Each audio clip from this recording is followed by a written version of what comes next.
Welcome back inside the Veterans Memorial Arena as the Binghamton Senators taking on the Adirondack Phantoms. A big East Division battle as right now the Sens chasing the Phantoms in a hunt for a playoff spot as we hit the midway point of the season, with this being game number 40. As we sit here between the second and third periods, welcoming in left winger Kaspars Daugavins of the Binghamton Senators. And Kaspars, a pretty good season so far, and we kind of were sharing a laugh just prior to the tape rolling here, and you weren't quite pleased a couple of weeks ago when we were chatting, but certainly it's panned out to be a pretty good offensive season so far as you try and help this club back into the playoffs. But talk about your expectations into training camp this year and kind of lay that out as things have ended up so far near the midway point of this campaign. Yeah, I came to the camp and I was just finishing my rehab on my shoulder, and I didn't know how long it will take. I came here to Binghamton as the first group who got sent down, and I still couldn't play. It took me like 2-3 weeks till they let me skate with the team.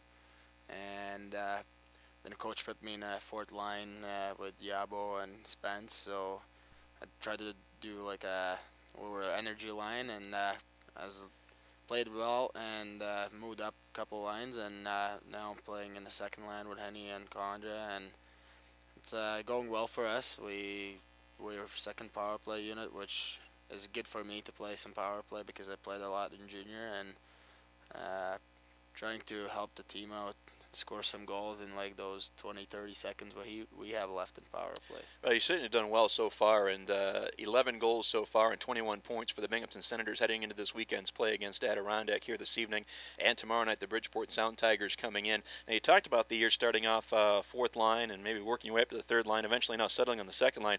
How difficult is a player that has some offensive instincts to kind of be plugged in with, and nothing against those players like a Tim Spencer and a Jeremy Yablonski, but your skill set is certainly different from what they bring to the table?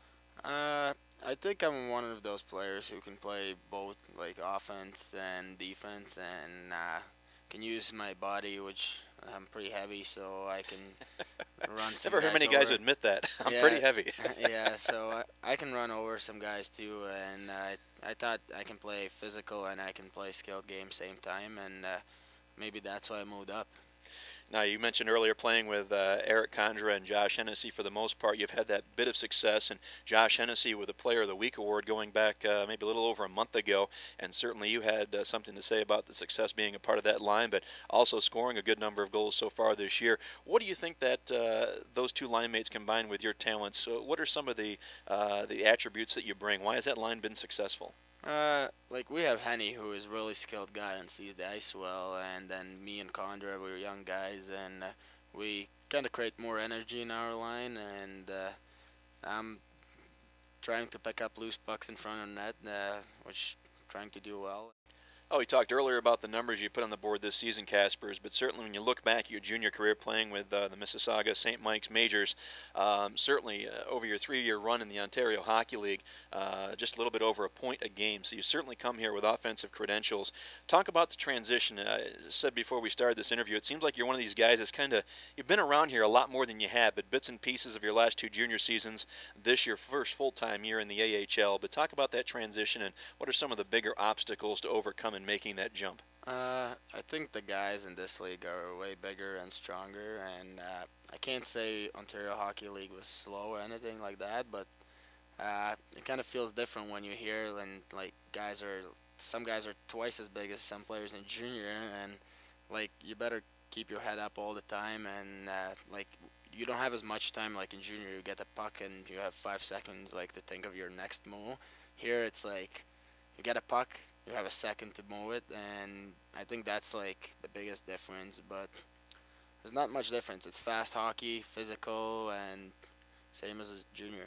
Well, playing for St. Mike's Majors, you played under former Binghamton Senator. I guess at the time he was not yet the B-Sens coach, and then followed it up with a couple of years here in Binghamton. Of course, talking about Dave Cameron. Didn't have much success here in Binghamton, but a pretty successful coach at the OHL level. What do you think were some of the differences? Why did he have success down there but found the pro game maybe, I'm just throwing it out there, maybe more difficult to relate to the players now getting paid to play the game? I think Dave is an amazing coach, and like especially in junior, he knows how to keep his like junior kids like disciplined, and I think that's the biggest reason why he's good there. And here, like some guys, you know, like they think they smarter than coach, and like in pro hockey, you can't keep like curfew at 10 o'clock. Like in junior, you get in trouble if you 10 minutes late, and that's why like players like try to play hard every game in junior for him. Like no matter how skilled you are, he knows like he'll get the job done. And like we didn't have like a best team in the league, but we actually played like one of them. A native of Riga, Latvia. And with that said, the 2010 games coming up, the Olympics in Vancouver, British Columbia, and I know you're excited because you'll be playing for the Latvian Olympics. And talk about how that all came about, how you got selected to the team, and leading up to what will be the Olympic Games in mid-February. What's the timeline leading up? When do you hook up with the team? How many practices you got to get in before the competition begins out there? I found out that in December 29. That's where like every team has a date where they have to announce the team, and I looked it up online, and I was like selected in a team, which I knew kind of before because coach called me and said get ready, and I was pretty happy, and it's an honor to play for a country. It will be my first Olympics.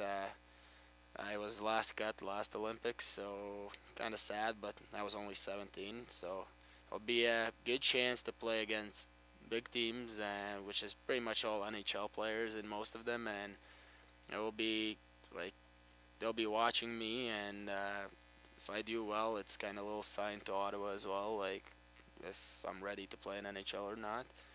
The team is arriving there February 11th, and I'll meet them in Vancouver. I have a flight going out from Binghamton here, and we'll have 5 or 6 days to practice the little things before first game against Russia. And oh, you start off with an easy opponent.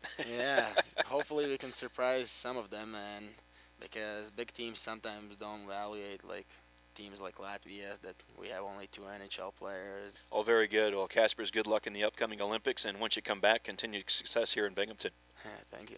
Kaspars Daugavins, my second intermission guest here on the B-Sens Hockey Network. Coming up, we'll have more during our intermission report and third period action as well. The Sens and the Adirondack Phantoms in a big East Division battle. We'll be back with more in a moment here on the Senators Hockey Network.